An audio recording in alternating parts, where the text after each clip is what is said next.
আসসালামু আলাইকুম গাইস, তোমরা সবাই কেমন আছো? আশা করি ভালো আছো। আমি আলহামদুলিল্লাহ তোমাদের দয়ায় ভালো আছি। আজকে আমি রান্না করবো মটরশুঁটি দিয়ে রুই মাছ। তো এখানে আমি রুই মাছ নিয়ে নিয়েছি 5 পিস, আর নিয়েছি মটরশুঁটিগুলো আমি ভাপ দিয়ে নিয়েছি, আর নিয়েছি কাঁচামরিচ কুচি, ধনিয়া পাতা কুচি,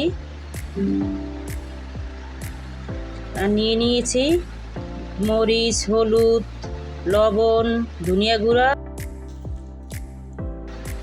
আর নিয়েছি পেঁয়াজ কুচি, টমেটো কুচি, আর নিয়েছি আদা রসুন পেস্ট।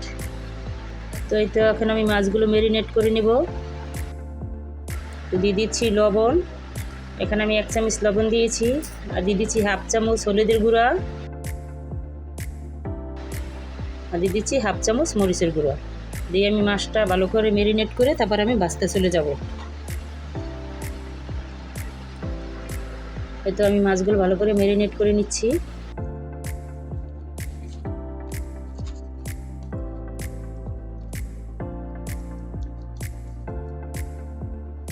এই তো আমার মাছগুলো ম্যারিনেট করা হয়ে গেছে। এখন আমি মাছগুলো ভেজে নেব। একটু চুলে একটা ফ্রাই প্যান বসিয়ে দিয়েছি, দিয়ে দিচ্ছি তেল,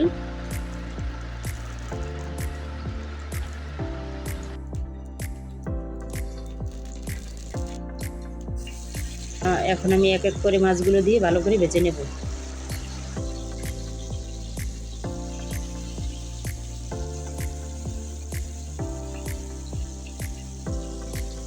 এই তো আমার সবগুলো মাছ দেওয়া হয়ে গেছে। এখন আমি ভালো করে ভেজে নেব। এই তো আমার এক সাইড ভাজা হয়ে গেছে। এখন আমি মাছটি উল্টে দিচ্ছি। মাছগুলো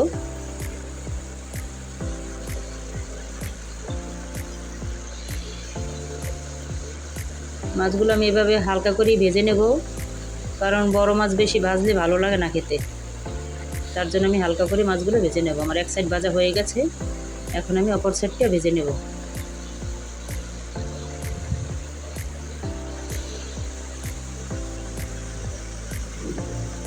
তো এই তো আমার মাছগুলো ভাজা হয়ে গেছে, এখন আমি উঠিয়ে নিচ্ছি। এই মাছ ভাজার তেলগুলোই আমি কড়াইয়ের ভিতরে দিয়ে দিচ্ছি। এখন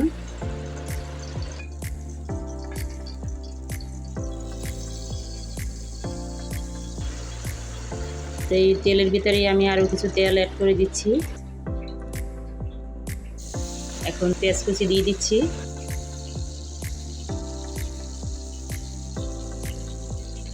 পেঁয়াজগুলো আমি ভালো করে ভেজে নেব।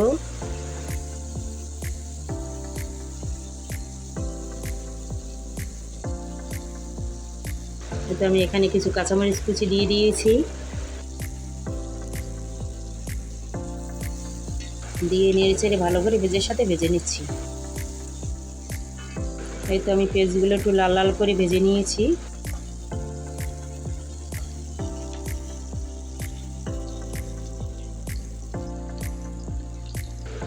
এখন দিয়ে দেবো আদা রসুন পেস্ট। এই তো আমি আদা রসুন পেস্ট দিয়ে দিয়েছি। এখন আমি ভালো করে পেঁয়াজের সাথে আদা রসুনটা ভেজে নেব, যেন কাঁচা গন্ধটা চলে যায়। এখন দিয়ে দিচ্ছি পানি সামান্য পরিমাণ, মশলাটা কষিয়ে নেওয়ার জন্য।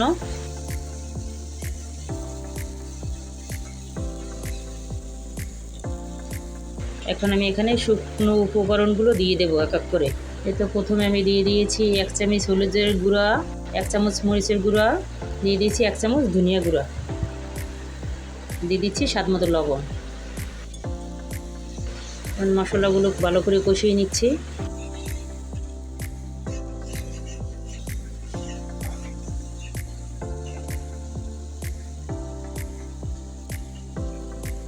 এখন আমি আরও কিছুটা পানি অ্যাড করে দিচ্ছি ভালো করে মশলাটা কষিয়ে নেওয়ার জন্য। এই তো আমার মশলাটা কষানো হয়ে গেছে।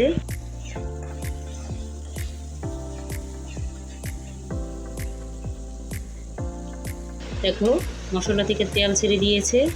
এখন আমি ভাপানো মটরশুঁটিগুলো দিয়ে দেবো। এতে আমি মটরশুঁটিগুলো দিয়ে দিচ্ছি, দিয়ে আমি মশলার সাথে ভালো করে কষিয়ে নেব।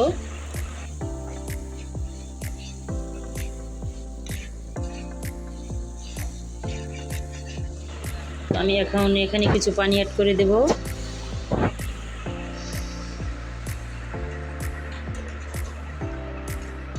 তো আমি সামান্য পরিমাণ পানি অ্যাড করে দিয়েছি যেন মটরশুঁটিটা সেদ্ধ হয়ে যায়, তার জন্য।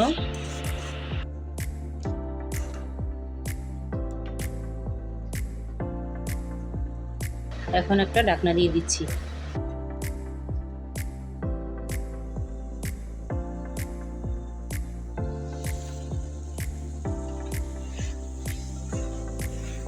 এই তো আমার মটরশুঁটিগুলো আমি ভালো করে কষিয়ে নিচ্ছি যেন সেদ্ধ হয়ে যায় মটরশুঁটিগুলো। আর যতটুকু শক্ত থাকবে এটা আমার ঝোলের সাথেই সেদ্ধ হয়ে যাবে আমি ঝোল দেওয়ার পরে। তো এটা আমি দেখো ভালো করে কষিয়ে নিচ্ছি। এখন আমি ঝোলের জন্য পানি অ্যাড করে দিচ্ছি। মটরশুঁটিগুলো তো আগেই ভাপানো ছিল, তারপর আমি ভালো করে কষিয়ে নিয়েছি, এর জন্য আমি বেশি একটা এখানে ঝোল অ্যাড করিনি। বলক আসছে তরকারিটা, এখন আমি মাছগুলো দিয়ে দেবো। এই তো আমি এক এক করে মাছগুলো দিয়ে দিচ্ছি। এই তো আমি সবগুলো মাছ দিয়ে দিয়েছি।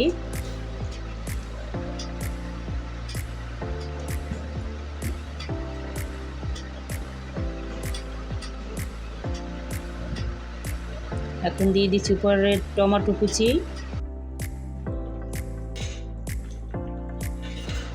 কারণ রুই মাছ টমেটো আর মটরশুঁটি দিয়ে রান্না করলে খেতে অনেক মজা হয়, তার জন্য আমি কিছু টমেটো কুচি অ্যাড করে দিয়েছি। এখন ঢাকনা দিয়ে দিচ্ছি।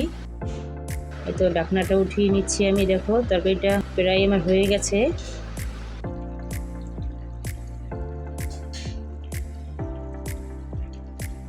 এখন আমি কিছু কাঁচামরিচ কুচি অ্যাড করে দিচ্ছি। এখন আমি দিয়ে দিচ্ছি ভাজা জিরার গুঁড়া, আর দিয়ে দিচ্ছি ধনিয়া পাতা কুচি। এখানে আমি ভাজা জিরার গুঁড়োটাও ব্যবহার করছি আর ধনিয়া পাতাও, এতে করে তরকারিটা খেতে অনেক মজা হবে। এতো ধনিয়া পাতা দিয়ে আমি ঢাকনা দিয়ে দিয়েছি। এতো ঢাকনাটা উঠিয়ে নিলাম। দেখো আমার তরকারিটা প্রায় হয়ে গেছে। তোমাদের যদি আমার রুই মাছের রেসিপিটি ভালো লেগে থাকে তাহলে আমার ভিডিওতে একটি লাইক কমেন্ট শেয়ার করে দেবা, আর আমার চ্যানেলটি সাবস্ক্রাইব করে দেবা। তো আমার ভিডিওটি দেখার জন্য ধন্যবাদ। আল্লাহ হাফেজ।